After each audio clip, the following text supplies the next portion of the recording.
এবার আমরা আমাদের একজন ছাত্রকে ডেকে নিচ্ছি, সে আপনাদের সম্মুখে একটি বক্তব্য পেশ করবে স্বাধীনতা দিবস উপলক্ষে। তো আমি ডেকে নেব আমাদের ছাত্র আবু সাইদকে, সে স্টেজে আসছে। এবার আপনাদের সম্মুখে স্বাধীনতা দিবস উপলক্ষে কিছু বক্তব্য পেশ করছে, আমরা ধীরে স্থিরভাবে শ্রবণ করি। এখানে বক্তব্য রাখার জন্য আসে আবু সাইদ।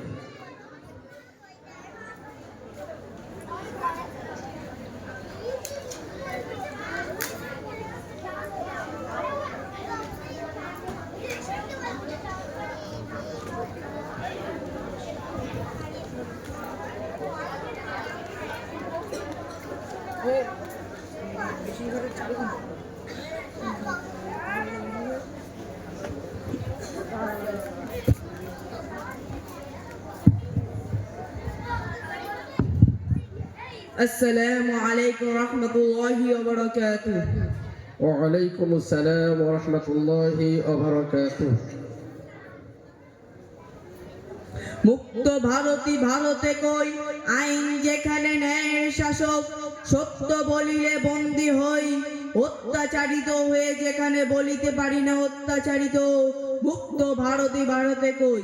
নাহমাদুহু ওয়া নুসাল্লি আলা রাসূলিহিল কারীম, আম্মা বা'দ, ফাআউযু বিল্লাহি মিনাশ শাইতানির রাজীম, বিসমিল্লাহির রহমানির রহিম। وقاتلوهم حتى لا تكون فتنة ويكون الدين لله. صدق الله العظيم. আজকের আলোক উজ্জ্বল সুসজ্জিত অনুষ্ঠানের মাননীয় সভাপতি সাহেব, শুভাগমনকারী রসুল প্রেমিক শ্রোতা মণ্ডলী, সকলকে শ্রেণীগত শ্রদ্ধা, বুক ভরা ভালোবাসা ও প্রাণ ভরা শুভকামনা জানিয়ে স্বাধীনতা সংগ্রামে মুসলমানদের অবদান সংক্রান্তে নাতিদীর্ঘ আলোকপাত করার প্রয়াস রাখছি। আমা তৌফিকি ইল্লা বিল্লাহ। বন্ধুগণ, আমরা সকলে জানি আজ থেকে ৭৯ বছর পূর্বে এ ভারতবর্ষ ছিল অত্যাচারী জালেম ইংরেজ শাসকের অধীনে, যারা ইস্ট ইন্ডিয়া কোম্পানির ইস্যু করে ব্যবসার অনুমতি নিয়ে ভারতবর্ষে এসেছিল। কিন্তু তাদের উদ্দেশ্য ছিল ব্যবসা করা নয়, বরং তাদের উদ্দেশ্য ছিল ভারতবর্ষের মাল, ধন দৌলত ও টাকা পয়সাকে শোষণ করে লুণ্ঠন করে নিজের দেশে নিয়ে যাওয়া। ক্রমশ তারা নিজের উদ্দেশ্যের দিকে অগ্রসর হতে লাগলো। বন্ধুগণ, কেমন ভাবে দেখুন, ১৬০১ খ্রিস্টাব্দে ইংরেজ সম্রাট ব্যবসার অনুমতি নিয়ে ভারতবর্ষে এসেছিল। সেই সময় ভারতবর্ষের বাদশা ছিলেন সম্রাট জাহাঙ্গীর। বাদশা তাদের মনোভাব বুঝতে না পেরে তাদের প্রতি সুধারণা রেখে ৫০০ বর্গ মিটারের জমি এক একটি ইংরেজদের হুকুমতে ন্যস্ত করেছিলেন। কিন্তু তারা যে বেঈমান, বিশ্বাসঘাতক, নমক হারাম ছিল, বাদশা তা জানতেন না। ক্রমশ তারা ভারতবর্ষকে কব্জা করতে আরম্ভ করে দিল। এইভাবে তারা ভারতবর্ষকে আপন অধীনে করে নিল। তারপর ভারতবর্ষের মাল, ধন দৌলত, টাকা পয়সাকে শোষণ করে লুণ্ঠন করে নিজের দেশে নিয়ে যেতে লাগলো। ভারতবর্ষে ধন দৌলত থেকে শোষণ করে তারা ক্ষান্ত হয়নি, বরং তারা ভারতবর্ষের মানুষের প্রতি নির্যাতন, অন্যায়, অবিচার, অত্যাচার শুরু করেছিল। প্রতি দাড়ি পিছু ২.৫ টাকা কর বসত।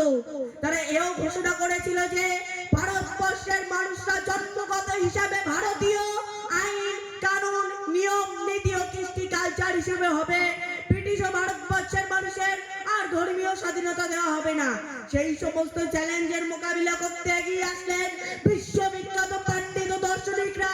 যেখানে ছিলেন মাওলানা কাসিম নানতুবি রহমাতুল্লাহ আলাইহি, মাওলানা মাহমুদুল হাসান দেওবন্দি রহমাতুল্লাহ আলাইহি, মাওলানা ফজলে হক খয়রাবাদী রহমাতুল্লাহ আলাইহি, মাওলানা শাহ ওলিউল্লাহ দেওবন্দি রহমাতুল্লাহ আলাইহি সহ ৭০,০০০ আলেম উলামাকে ফাঁসির মঞ্চে ঝুলিয়ে বুকে বন্দুকের গুলি দিয়ে বুকগুলোকে ঝাঁঝরা করে মারা হয়েছিল। তারপর পরই ইস্ট ইন্ডিয়া কোম্পানি ঘোষণা করেছিল যে যে সকল মুসলমানদের মাথায় থাকবে টুপি, গায়ে থাকবে লম্বা জামা, মুখে থাকবে দাড়ি, তাদেরকে ধরে ফাঁসির দড়িতে ঝোলানোর নির্দেশ দেওয়া হয়েছিল। তার ১ থেকে ২ সপ্তাহ যেতে না যেতেই ১ থেকে ২ লক্ষ মুসলমানকে ফাঁসির দড়িতে ঝোলানো হয়েছিল, যার মধ্যে ৫০,০০০ই ছিল শুধুমাত্র আলেম উলামা। কিন্তু তাদের নাম আজ ইতিহাসের পাতায় বিদ্যমান নেই। প্রিয় শ্রোতা মণ্ডলী, আমাদেরকে আর ঘুমিয়ে থাকলে হবে না। আমাদের আমাদের সকলকে জাগ্রত হয়ে সত্য ইতিহাসটা সমাজে তুলে ধরতে হবে আর নতুন একটা সমাজ আমাদেরকে উপহার দিতে হবে।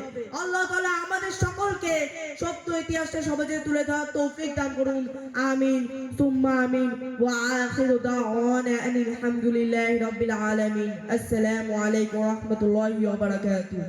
নারে তাকবীর, নারে তাকবীর।